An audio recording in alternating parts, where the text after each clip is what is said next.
Alrighty, a whole bunch of people already at the beginning. Nice. You guys were ready for this. Sometimes it takes people's audio a minute to warm up, so I kind of just stumble over some words, buddy. I should have notes. Although, I mean, if they can't hear me, why, why have notes? It's no big deal. Right. All right. Good morning, everyone. Welcome into our February 27th webinar with Buddy White from Nyle. Although he's been around the area for a long time, you might know him from other projects and jobs. And he's going to talk to us today about hot water, heat pump hot water heaters in a commercial setting. So very excited to have that topic today. Let's see if my slides will advance. There we go. If you haven't had a webinar from the Lighting Design Lab, and I didn't say, I am Katie from the Lighting Design Lab at Seattle City Light. We keep everybody on mute the entire time just to make sure the webinar flows and we get all the information out, but you can submit questions at any time. There should be a little questions mark icon somewhere on your toolbar. Look for that, click it, type in a question, it'll get to me, and I will either interrupt Buddy if it's, kind of urgent or pertinent to the, uh-oh, Eric says I'm frozen. Am I frozen, Robert, for you? Okay, okay. Thanks, Eric, but it's a your computer problem. Um, and uh, and I will get the questions to Buddy sometime during the webinar. And this is being recorded, so you can, in about a week, find it on our website, ship it off to all your friends and relatives, have a viewing party. And we have a survey after class that pops up in your browser window. We love it when you take the survey, say, whatever you want. It's helpful if it's helpful information, but it's nice to hear when you've got other ideas for us. And next slide is the Slido poll. Um, if you haven't taken a Slido poll before, you need your phone, or you can open up another browser window and go to slido.com. If you're using your phone, just scan the QR code and it should take you right there. Let me see if it does. It does for me. And if you're joining in a browser window and you're typing in slido.com, you'll have to enter two different codes. The first one is that 4034783 that gets you into Slido. And then there's a passcode for this specific Slido, which you'll have to enter, is AEM5GF. And I'm going to go to the next slide, but that information will all be on the next slide too. And this is the first question. Who are you? As in, what's your job? You don't have to say your name. Are you here as a project manager? Are you here as a utility program manager? Are you a plumber? Are you um, a professor? Okay, mechanical engineer, plumbing engineer, good. Thank you for participating. Project specialist, great. All right, buddy, you getting an idea of who we got here? Yeah. Good Okay, group. we've got multiple mechanical engineers. That's why that went big. Cool. All right, and just kind of in the interest of time, I'm gonna go to the next slide because we just have an hour with Buddy. Where do you do most of your work? Is it local, regional, or are you from the other side of the country? That happen. We get people from Canada once in a while. Cool. All right. Well, the projects Buddy's going to talk about will be very pertinent to Seattle area, regional. Okay. And the next one, thank you again, everybody, for participating. It makes my job a little less awkward. And then what are you hoping to learn today? You have to do some work because you have to type this one in. Um, But did you come here hoping to learn a specific thing about a specific project? Maybe you know a building in town that has a heat pump water heater system, and you're hoping Buddy can tell us how it's going. Or are you just here to learn in general? Okay. Yeah. We have had a couple of different commercial heat pump water heater projects, webinars on those, but there's still a lot of stuff we have to learn about these systems, I think. Yep, how they work for larger buildings for sure. Okay, all right.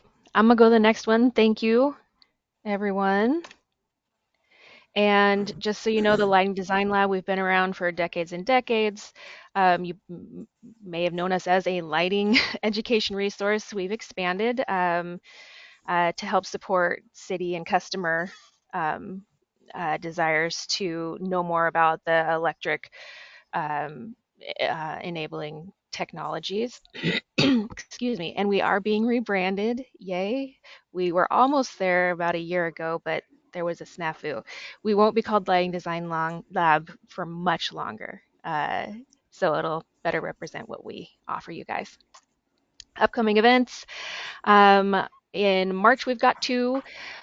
The first one is a really cool one. We're not the only educational resource in town. Smart Building Center, the IDL at UW, and Comfort Ready Home, which is more focused on residential contractors, but through BPA, these are free resources.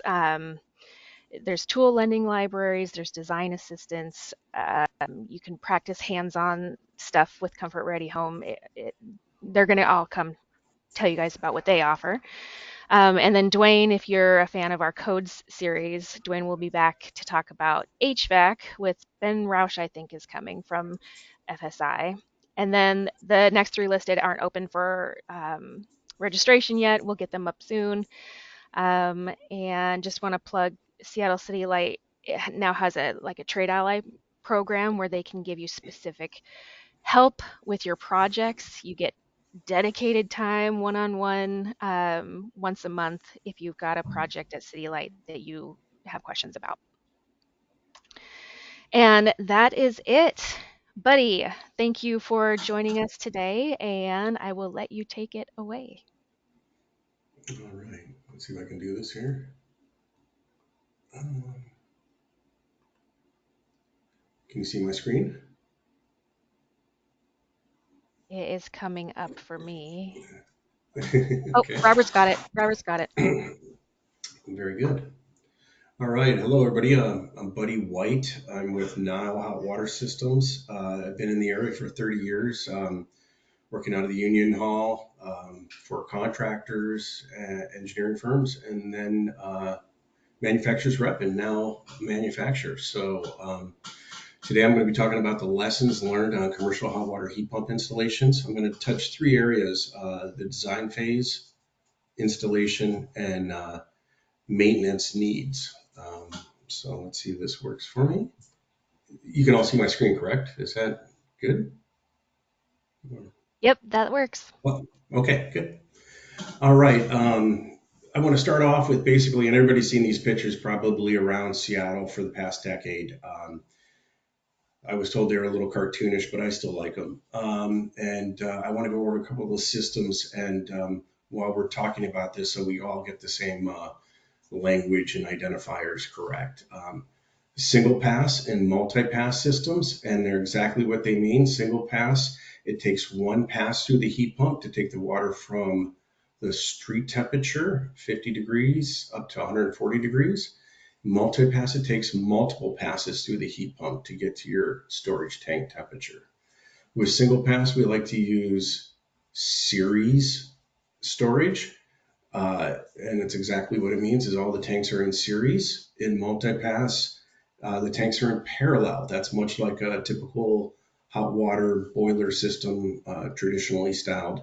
So both systems have their advantages and disadvantages.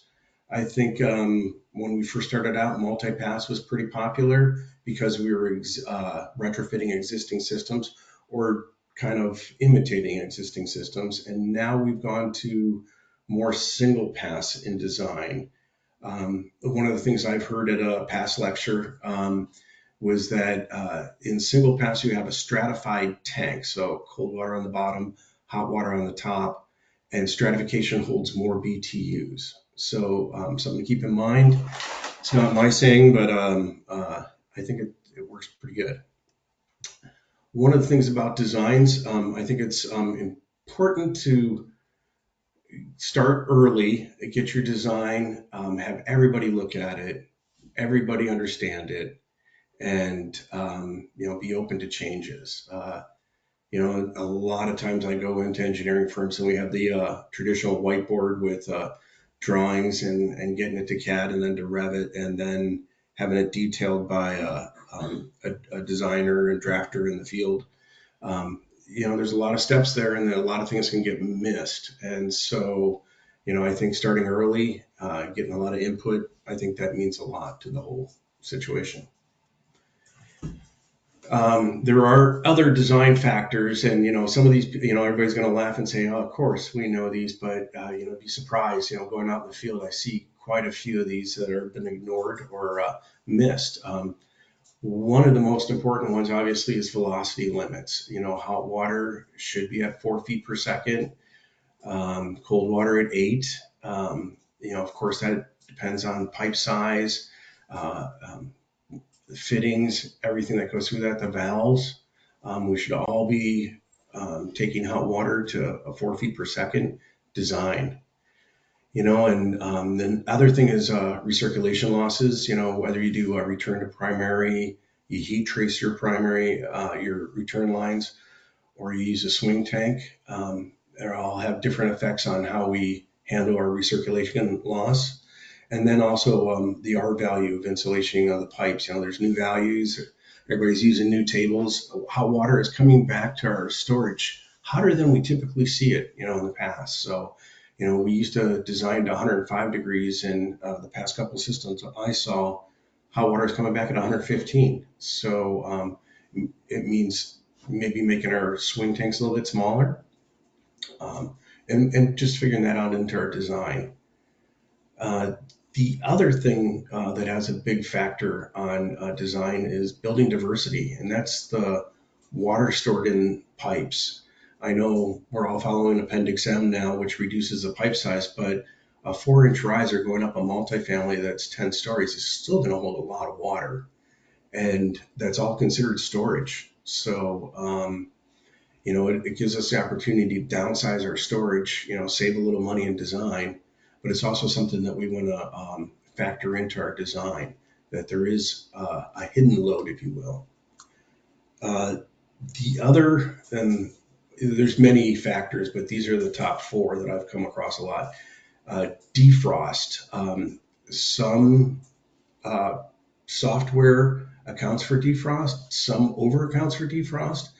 But the larger your storage means more defrost, which means more downtime. When you're defrosting, you're typically not making hot water unless you have other provisions to do that. So defrost is a main factor in design. This is a pretty old graph. It's from a 1980s plumbing handbook. I haven't found a new one. If anybody does have one and want to share, please do. But this old crusty graph uh, basically tells us there's compound deposits of scale, and the hotter the water in storage, the more effects of scale formation and the solids to drop out of suspension. So, it's kind of, we've all kind of determined that 140 degrees is where we want to store water. And, if you look at the graph, if you go up higher, you're going to have higher chances of corrosion, scale buildup, and solids dropping out of suspension. So, if you go down a little too low, then, you have other, issues, the possibility of Legionella, biofilm on the inside of the pipe, which is an insulation fact. So, yeah, 140 is where we like to shoot. And it goes up pretty fast after 140. So just keep that in mind. Installations. So we're going to go over some of the installations, and I had the opportunity this summer to go around to a lot of startups and heat pumps that have been installed, and just go back and take a look at them. Um, Went through Vancouver, BC, Portland, Oregon, Seattle, just following the startup guys and maintenance crews and kind of getting what they see, what they determine, and kind of take some notes. And that's kind of the development of what we have here today. Um, Not all designs are bad. These are two that I actually liked a lot. This one was in Hawaii and up in Vancouver. They're water source heat pumps. They both have a great amount of room around them. They have a nice housekeeping pad. Uh, Pipework's up out of the way. The pumps are all facing the right way. Disconnects are easily accessible. The displays are at eye level. There's quite a lot that's good about this, and it's they're not all bad, I guess, is my point. One thing I do want to mention is Splash Heat Pump Water System. It's Splash Blocks down in Portland. I had the opportunity to work on this summer. The Department of Energy had a separate third-party independent M&V done by an engineering firm. They outlined everything, that QR code, or if you search for Splash Heat Pump Water Heater Systems online, you'll get this, and it's a great example and all diagrammed out, all the parts, the pieces, the equipment, the design, everything is online. If you wanted to do a multifamily high-rise building system, this is a good place to start. See how the system works, how this runs, everything that's involved in it. And it's a really good example. On design, boy, that got kind of cut off, and I apologize for that.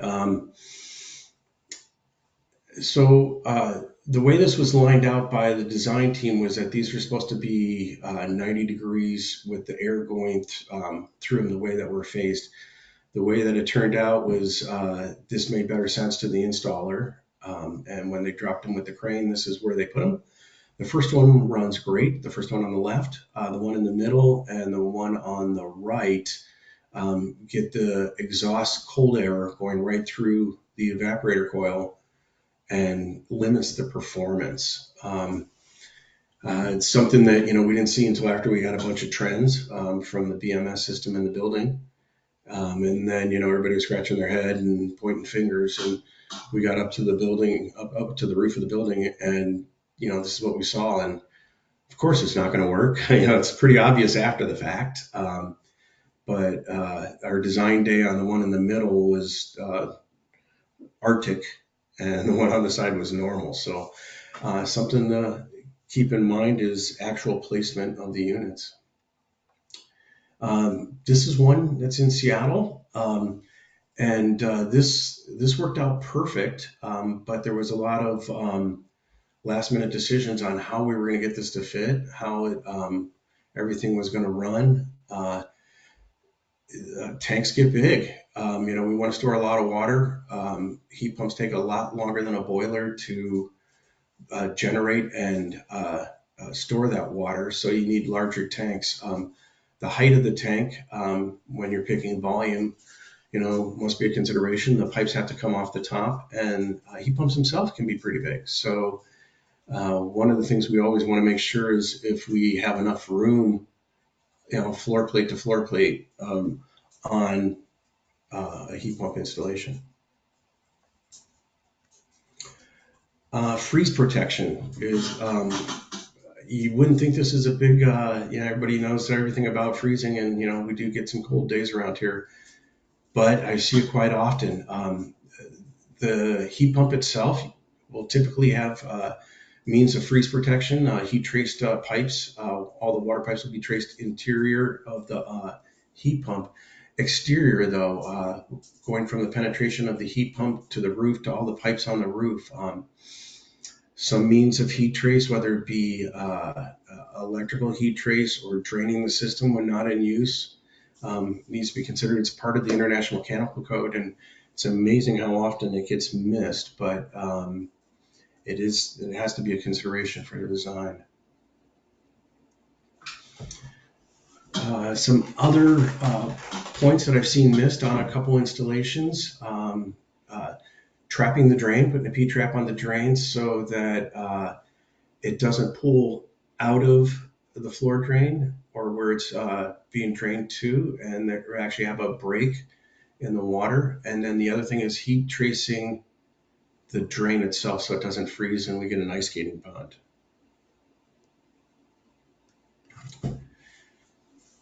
Uh, so this is getting a little more in detail. Is the swing tank is the last piece of equipment before it gets to the mixing valve and going out to the load of the building. It's quite often that the designer will pick a tank with a large connection to keep the feet per second low, and it's not a choke point in the design. And then, either through the contractor or somebody will decide that they can get a tank locally, um, and it might not have the large commercial fittings on it. This becomes a choke point, um, and you're limiting the amount of heat, hot water that you can provide all by one fitting on the whole system. This is pretty common to see this. And it's if you look back on the drawings and with this equipment schedule, it will have it will call out that the fitting needs to be 3 inches or 4 inches, and when you get to the site, it's a 3/4 or a 1 inch fitting on the top of the swing tank, and it becomes a choke point. So the one on the right, you'll see it's a good 4 inch pipe going down to the unit, and then coming out, it's a inch and a half. So that's something to definitely consider. Um, One of the things that good piping practices, the one on the left, there's no vibration isolation. Most heat pumps have spring isolation on the compressors, but they are a mechanical piece of equipment. There are vibrations and noise that can be transferred through the pipes. It can also prevent leaks in the, or, we'll have leaks in the future with a lot of the vibration. The other thing that we see a lot is systems piped with T's rather than reverse flow. So hitting one unit and then hitting the other, then going to the next unit, and then on your return, having it going back the other way. Um, you have both heat pumps fighting for the same amount of water when you tee them. So good piping practices, are always, it's part of the design. And not some of the times it's not the installer's uh, problem that it's actually in the design. On the right hand side we have a pipe reduction that was in the drawings, and it was actually copied right to installation. We got to the site and we're like, boy, this is a choke point in the whole system. You're coming out of your storage in a really small pipe and then going right back up. And when we started looking at the drawings, sure enough, it was carried out and right through from design phase to installation phase. So it's something to take notice of, and when we're designing. Uh, when we do single pass, we like to monitor the stratification in the tank, and what we're looking for is the thermocline, and that's the area, the fine line between hot and cold water, and that usually acts as our switch to turn on and off the heat pump or stage other heat pumps on and off. So we usually specify tanks that have a lot of thermal wells in them where we can monitor the thermocline as it goes up and down the tank to stage the heat pumps on and off. But sometimes we get to the site and they don't use the thermal wells. They'll just duct tape them onto the side of the tank. And of course, that doesn't work as well. So in design, we definitely want to add thermal wells to monitor that thermocline, the stratification of the tank. And in the execution, we definitely want to use the thermal wells. One of the things that we've seen quite a lot is in our diagrams and drawings, we show two connections on the tank, a high and a low, hot water going in the high to promote stratification, cold water coming from the bottom of the tank to pull that out to back to the heat pump. So a traditional hot water tank will have two connections on the bottom, and that was a recirc loop from the old boiler days. 180-degree water or hotter would go in and out of that tank, making a thermal hot water on the bottom, and the water would rise to the top. We no longer use those connections in heat pump because we use a lower temperature water. We want to exaggerate our connections, put one at the very top of the tank and one at the most lower portion of the tank to promote stratification. Quite often, we'll see from the drawings, they'll say, well, I used the top connection, and we'll see something of this sort where the top connection is of the traditional boiler tank. They are using it, but it's not what we want to see. We want to see the connection from the top of the tank. So this is by far the biggest um, issue that we see on startup. And it's also one of the most costly ones to remedy after it's been piped, insulated, system filled and charged, and maybe even a plumbing inspector in and out. So um, it's something that we definitely want to observe during uh, installation and try to catch us early on.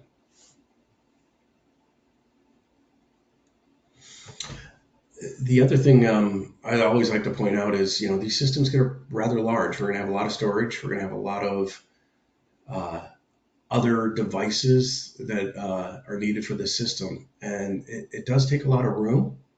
We also want to allow room for maintenance, upkeep, and just monitoring the system. So, a well laid out system with plenty of room. When it comes down to designing, it's always that the architect comes back to the engineer and says, I'm going to cut your mechanical room in half. Or in installation, they'll maybe put the units all in a row, and the size of the room doesn't allow that. So allowing access to everything, manways, handholds, pipes, valves, meters, thermometers, all that need regular maintenance, regular monitoring.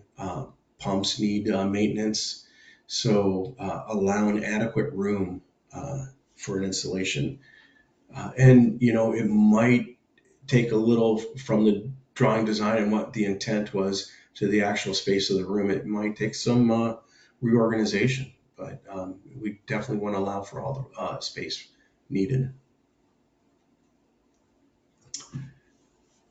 One of the other biggest issues I've seen is insulation of the tanks. So the Washington Energy Code, the Seattle Energy Code, and the Vancouver Energy Code all requires extra insulation for storage tanks. It takes a long time to create storage with a heat pump, and we want to save that at a very warm temperature.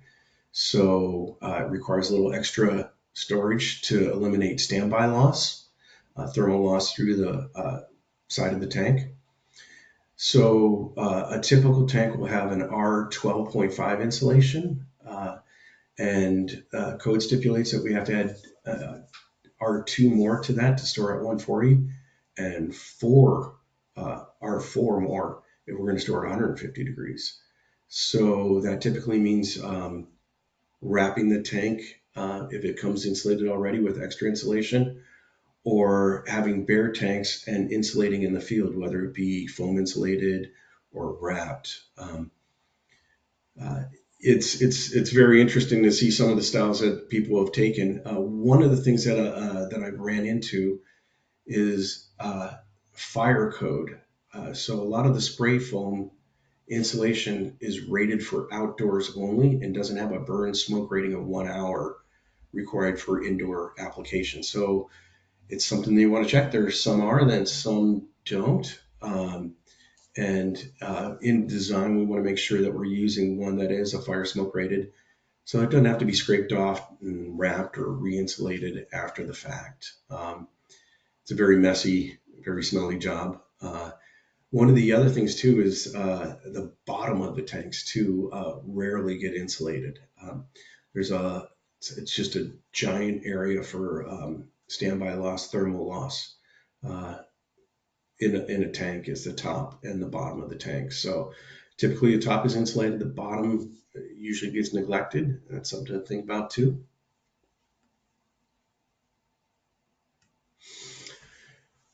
So, in our code, we are allowed to use a 40-degree design temp if we put the heat pump indoors in a parking garage. Uh, that requires the heat pump typically to be ducted out. So the discharge, the cold air, is ducted so that it pulls the warm air from the garage and the cold air is ducted out. Um, Ducting as a second thought, a lot of the installations is a plumber and may not be familiar with ducting. So they'll hire a subcontractor, and it's almost a second thought at that point of ducting. One, we want to be able to access the evaporator coils for maintenance, cleaning those. Two, you want to do your maintenance checks, sensors, valves, be able to access all those. The ductwork, obviously can't be in the way, and if it is, you definitely want some access area. And then, you got to think about the size of the access area too. That can you get, a pressure washer in, a shop vac to clean the coils? Can a person fit in there if they need to? And then also all the other equipment too. You're going to have a valve and electrical and piping coming up too. So the duct work has to accommodate that space too. So uh, good ductwork practice again. Getting to the design early, considering all the options, and talking it through with everybody that's involved. Horizontal tanks. Horizontal tanks are kind of a mainstay for the boilers in the past. Uh, a horizontal tank in a single pass heat pump system doesn't promote very good stratification in the storage. For a multi-pass, it would be all right. Again, sometimes there's baffles in these tanks more often than not. And before we use a horizontal tank or do a retrofit to add a heat pump to an existing system that has a horizontal tank, there's a lot of consideration that needs to be taken place. Uh, can we get stratification? Can we get the return where we want? Can we pull from the top and have cold air going from or cold water going from the bottom? Um, sometimes the tank that's there might not be suitable for a heat pump system. So it's all something to consider. Wiring. And again, we have a NEC and electrical code, and it's often that it's missed that, watertight connections, there's knockouts provided on most electrical panels. And it always surprises me a lot of them aren't being used. But we definitely, these are outdoor pieces of equipment. We want them watertight, and we want, especially electrical panels. And so, way we orientate the equipment on the roof, we should also consider how the electrical is going to be applied, and is there room for that? Last point I want to bring up is maintenance. We're quick to install these and try to get off the job as fast as possible and get on to the next job. A lot of consideration should be given to maintenance. These are mechanical equipment. They do need maintenance on a regular basis, quarterly, annually. Coils need to be cleaned, compressors need to be checked. There's hot water systems that need to be drained and heat exchangers that need to be back flushed. Provision should be made. Access area, um, piping and electrical should be in a nice, orderly fashion so that they can get to. Maintenance can be easily done. Uh, the other thing too is fill and purge stations being added to systems. Uh, you won't see them on a lot of drawings, but they're definitely required. We put them on boiler systems.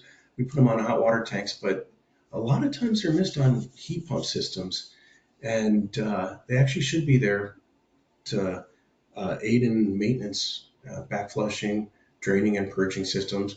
These airlocks are very common, so we want to be able to have a section at high up where we can purge the air out of the system. It's my last slide. And It's a local installation. It's a great installation. Wasn't a lot of room to maintain the tanks. And one tell on this is the anodes are still covered over from the factory, and these tanks are 6 years old. So they've never replaced the anodes in the tanks, which tells me it's a harder maintenance um, task, and by putting piping in the way, obviously makes it harder. Plus, you got to think about the anodes are the diameter of the tank, so you have to be able to pull them and put new ones in. Also, there's no valving on end of the pipe, so you couldn't isolate the tank. You'd have to drain the whole system and have a lot of downtime, replacing all the anodes at once rather than taking one tank out of service, replacing the anodes, bringing that one on, and going to the next one. So access for maintenance, consideration for the maintenance, all that should be part of a good installation. Katie, that's my presentation. Is there any questions? Yeah, let me just remind people questions. Find that there's a question mark icon. On mine, it's a little, it looks like a speaking bubble with a question mark inside of it. Click that, type your question in, we'll get those asked to Buddy. We have one that says, do you have any examples of insulation on the bottom of tanks? You mentioned that gets kind of, Yeah, I don't have pictures because it's really hard to show. But especially after an insulation tank, if it comes from the factory, it will be insulated. The ones in the field, and to meet the Washington and Seattle Energy Code, where we require more insulation. right. Um, uh, no, I don't. That's something I'll make a note, and I definitely will for the next presentation. Get some pictures. So maybe I'll have to get on my hands and knees and take some pictures of bottoms of tanks. Maybe get a helper. Um, Yeah. and then so I was wondering, and I think we've had this question asked of another presenter, is maintenance of these systems uh, uh, much more onerous than a regular boiler system or gas-fired system because of all the different parts? I don't think so. Originally, I did think it was going to take more maintenance. A boiler or a hot water system is going to need boiler inspection. So you have to have a maintenance to set it up. Pull down a system, open it up, then the inspector comes in, and then you put it back together again. So there isn't supervised inspection on a heat pump like there was for a boiler. Uh, but that being said, it is a mechanical piece of equipment. It is refrigeration, heat pump. So, we recommend, every 5 years doing an oil sample. We There is cleaning. There's a giant evaporator which have to have heat exchange on an air source heat pump. That you bring this up is a good point. That a lot of garage value construction right now involves not finishing concrete. So typically, if you go in a parking garage, you'll have a finish coat on top of the concrete to seal it. That often, in many new construction, you don't see that. So when we put these heat pumps in parking garages, parkades for up north, uh, well, there'll be unfinished concrete and that will dust up, and that requires more maintenance on the evaporator as it pulls that dust into the coil. It's something to consider, but often we go to garage installations and it's unfinished concrete. It's very typical with modern construction. So yeah. Yeah, I didn't even think of that, of course. I mean, I have to on my heat pump at home. I have to on my fridge. Mhm. Yeah, okay. And then there's a question on the electrical slide. Was the center picture showing a non-watertight connection? Yes, yeah. Okay. I don't know if I can go back to it, but Yeah. maybe not. I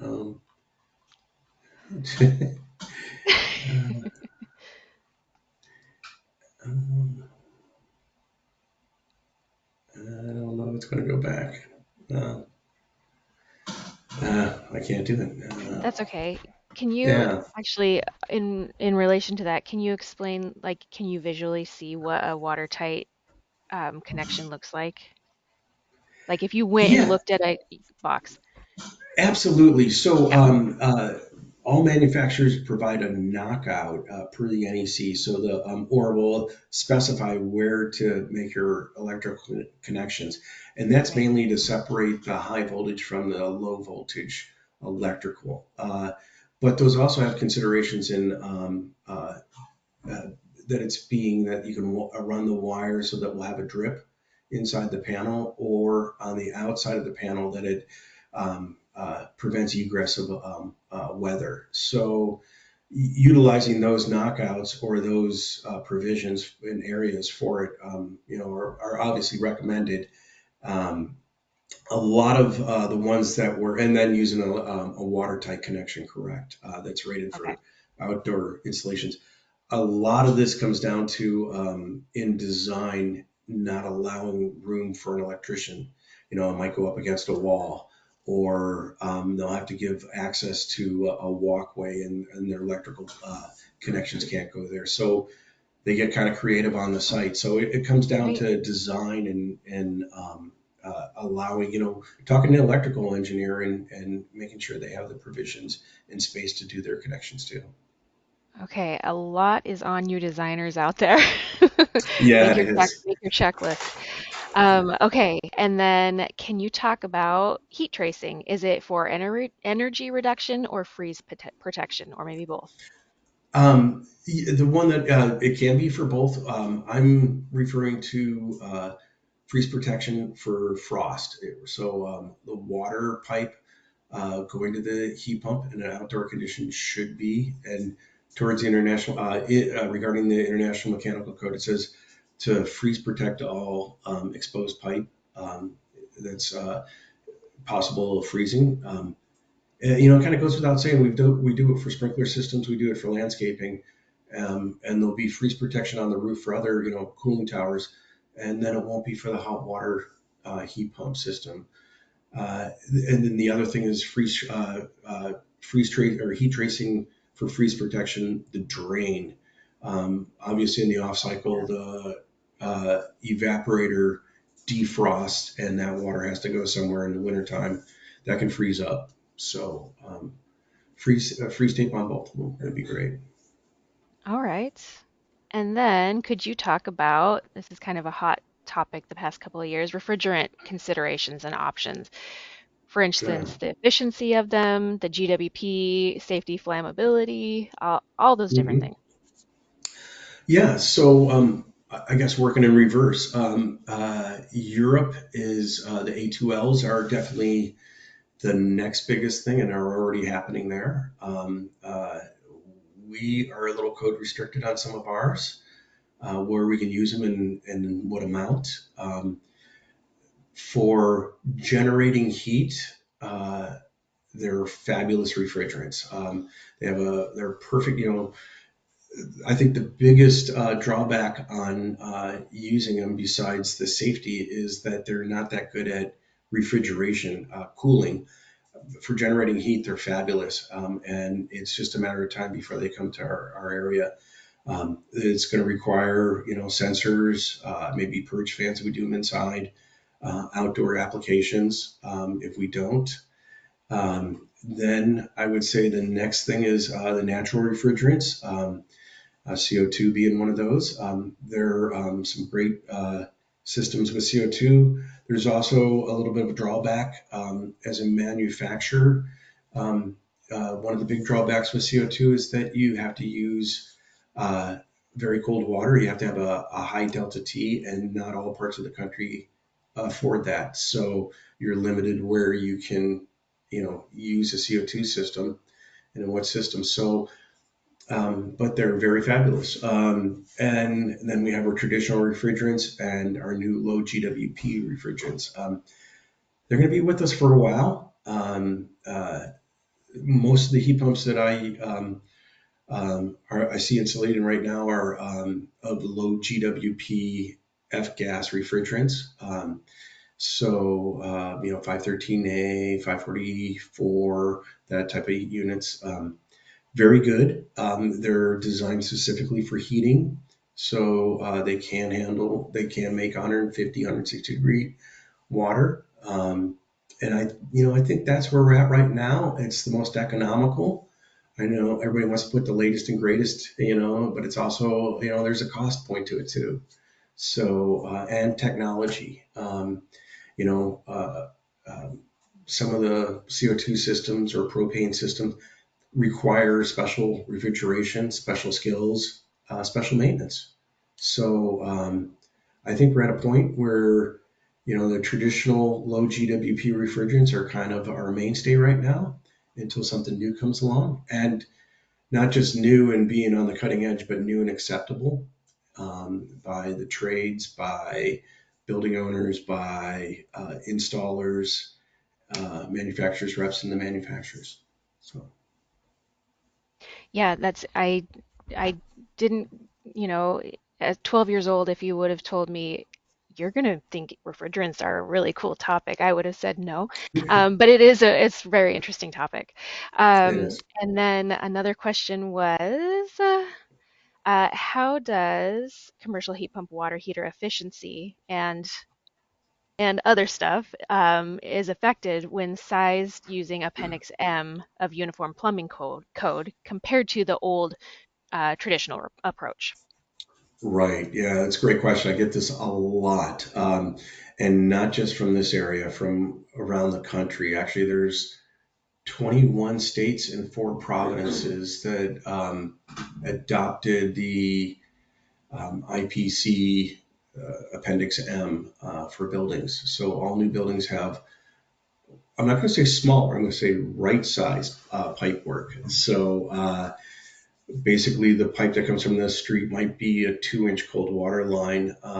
You want to lower the feet per second to get to hot water, but you still don't want to oversize it like we've done in the past. So traditionally, maybe a 6-inch header would go up the building, branching out into 4 inches, then 2 inches for each individual apartment or condominium. Now it might be a 3-inch pipe going up and using 1 inch going down.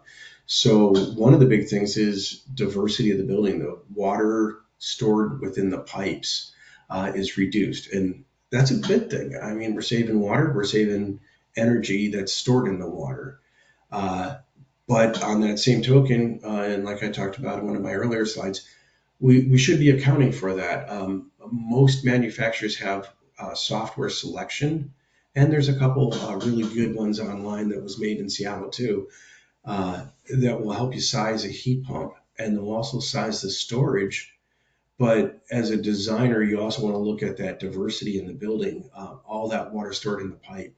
It gives you an opportunity to reduce your storage size. One, maybe gain some of that room back in the mechanical room, and also some value save on the job. Heat pumps are going to be more expensive than a boiler system or a hot water, traditional fuel burning hot water system. So where we can save money is by right sizing things. Appendix M does um, accomplish that, and it's kind of pushing us that way, whether we like it or not. So it's a good thing, I think. All right, and then back on the refrigerants, there was a question about whether there'd be any issues from a safety standpoint with A2L refrigerants in a garage. Well, yeah. So in Europe, they're everywhere. They're in basements and everything. But we do have codes that say that we can't put them in just yet. It's kind of funny. You go out to the roof of an apartment building and they'll have a barbecue grill with a propane tank right there with 30 pounds of propane in it, but we can't put a 20-pound charge of propane on the roof as of yet. So it's coming. It's a proven technology. It's a great low GWP refrigerant. Propane, we're talking, and other A2Ls are great too. They're lower GWP. It's where we're going to be. It's just a matter of adopting the code to get there. Putting A2Ls in a garage. What I've seen in other countries is that they'll have monitoring, they'll have fans for purging the area, and alarm systems too. Those are all after the fact. It's kind of using cameras for burglary. You're only going to catch somebody after the fact, and after a leak, these are going to detect and either warn you from going in or warn you to get out of that space. Proper maintenance will prevent leaks, but there's always going to be accidents, and it's something as we move forward that we're going to have to address. But I'm a true believer it's going to happen. One, for the efficiency, two, for the low GWP. And I think there's going to be somewhere down the line, there's going to be a price value to it too. Uh, I'm old enough to remember that when our 11 chillers were in all mechanical rooms and they wanted to go to higher refrigerant, and that required mushroom switches on the door that would say that the alarm's going off and the fans would evacuate. There was alarms, there was monitors and sensors. So I think we're right at that point, with just what we did with refrigerant 20 years ago. We're going to be, within the next 5 years, we're going to be at that point with A2Ls.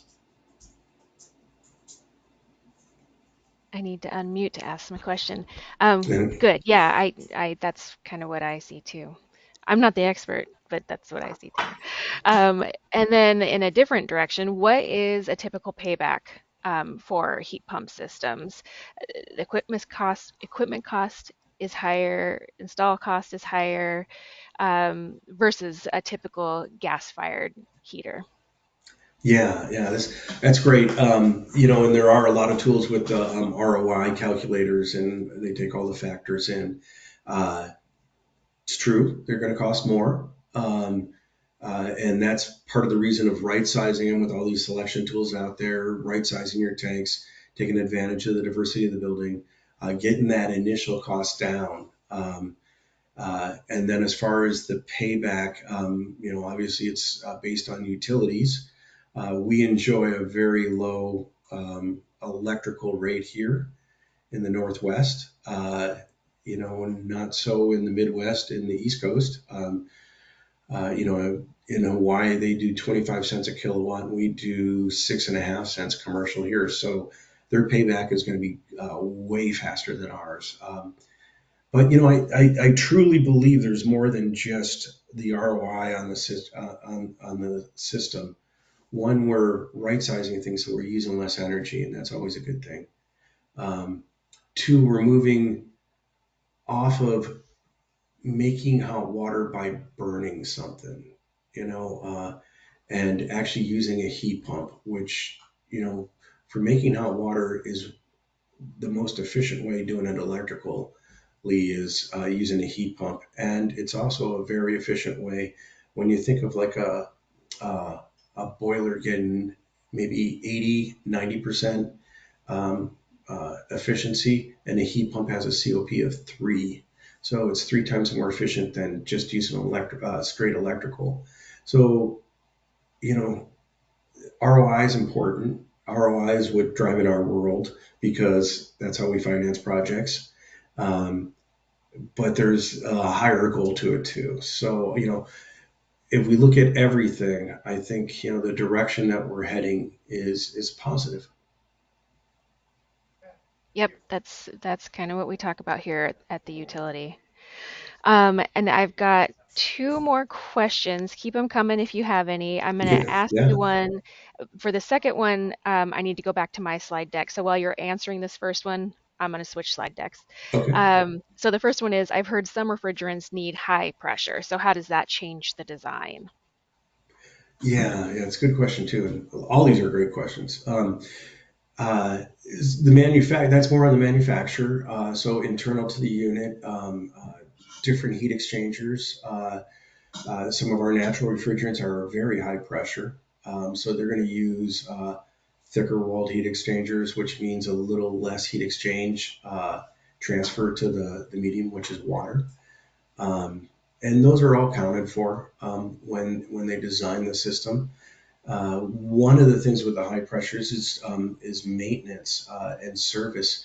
It does require different training, different tools, and different safety factors that we all touched on.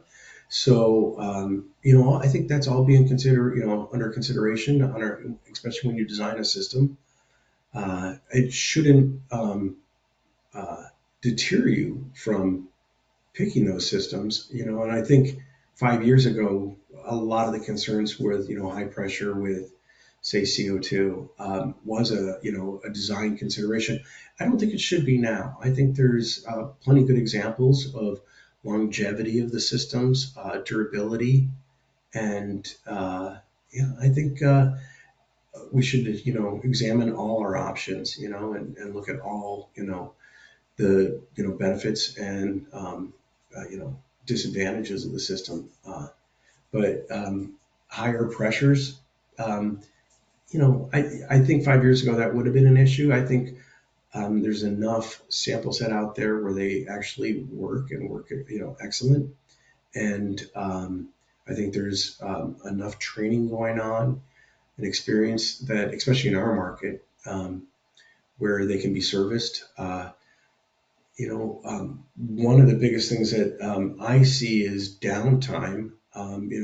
Traditionally, parts coming from overseas, east and west, was always a big thing. Is what's our downtime? Who's stocking these parts and all that. Now a lot of these systems are made locally, or we have access to parts locally, so downtime isn't even an issue anymore. I was just in Wisconsin a couple of weeks ago, and one designer told me he's absolutely not going to look at some of these high pressure systems because of, all the things I just mentioned. And I'm like, it kind of set me back a little bit. It's like, oh, we have to revisit that. So, there are areas of the country that it still is a consideration. But I would say the Northwest area, it's not. So I wouldn't let it concern me. Okay. And then the last question we have right now was, are there any utility incentives? So I do have one slide for City Light, since that's who I work for. We do have sort of it's called a midstream incentive for the smaller heat pumps. For commercial style, we don't currently have an incentive, in part because it's mostly going to be going from a gas system to an electric system, and we're an electric provider. And there's some laws around offering money to switch to our product. Um, but we do have HVAC controls incentives, which you absolutely need to make the most of your systems. And actually, while I'm on that topic, that's not something that you talked about, Buddy. Do you have you seen more issues or not as many issues with controls on heat pump systems? Yeah, I would say a couple years ago, sure. We were all trying to work through some of the early designs. I think it's pretty well honed in. We have, like a traditional boiler room where you would have your controls and you'd have an HOA hand off auto switch. Um, Heat pumps, boilers, all hot water systems can usually run automatically, self-independent themselves, monitored from a control system if you'd like, and then you switching it to hand, where you can operate them actually by hand. So the traditional format of how they're set up, I think, has followed through quite, nicely. Uh, but yeah, there's some growing pains there, and I think a good sequence of operation and taking that sequence of operation And again, in the design phase, making sure everybody understands what it is. There's several different pieces, right? There's the heat pump, there's the storage, there's the swing tank, there's the mixing valve station, and all those comprise of a hot water system to deliver hot water to a building. All those have to be working together to do that. So whether it comes from the heat pump, and that's providing the system controls, or it's independent of that and they're all pieced together. That's a designer and contractor's task to do, but yeah, there has to be a consideration for it for sure. Great. And we are right at 11 o'clock. I want to acknowledge if you need to hop off, attendees, this is being recorded so you can come back and catch the last couple minutes because we have one more question. Is back on the performance or the um, controls and monitoring. Can you comment on the systems that monitor the COP of the system? It may be a requirement in Seattle. We're not. Hmm. Yeah. Okay. Yeah, so Seattle actually has fault detection in their code. So on loss of temperature or a fault from the heat pump, it has to be reported to either a front end or maintenance personnel. As far as COP monitoring, BTU monitoring, most heat pumps today will have flow and uh, entering and leaving water temperature sensors, and through a BMS connection, BACnet, Modbus, whatever it may be, can you can do your calculations for BTU, COP, whatever you need to be. They also, the displays on these are pretty high tech nowadays. So they'll have it on the display, and someone will do all those calculations for you automatically. So one word of caution I will mention, and this comes up quite a lot too, is that the heat pump is just one part of the system. The COP should be determined on the whole system. So it should include, your storage temperature and your storage loss, what temperature is being delivered. And that's where a BMS system will come in and have an advantage. It's so often we just look at one piece of the equipment and say, this is very efficient. It's, the meter is on the building, it's not on the heat pump. And we want to save energy. We want to save energy in the whole system. So again, it comes down to the pressure on the design and the execution of the design. But yeah, the COP should be the system COP, not just individual COP that we analyze. All right. And that is the last question we had. Just real quick I want to put up another slide relating to kind of help financing these things. The state has clean buildings incentives if your building is subject to the clean buildings performance. And King County has a CPACER financing program. We had a webinar on this, oh gosh, I think it was more than a year ago now. It's a very cool program. It helps building owners finance these projects with less grief than going through a traditional um, bank banking system. Well, that looks like that is it. Buddy, thank you so much. Thank you. I always learn something from these systems are fairly new. So there's always lots to I I didn't even think about the little pipe going from the little pipe outlet to the bigger designers. I think I have to send my kids to engineering school. I think there's going to be a big need for this stuff. Um, and thank you everybody for coming and take the survey at the end. Give Buddy some props. And I think that's all we have. Buddy, do you want to put your contact information in case anybody wants to contact you? Sure, I'll Yeah. do that. Yeah. Okay. Thanks very much. Thanks for having me present too. Yeah, absolutely. All right. All right. Take care, everybody.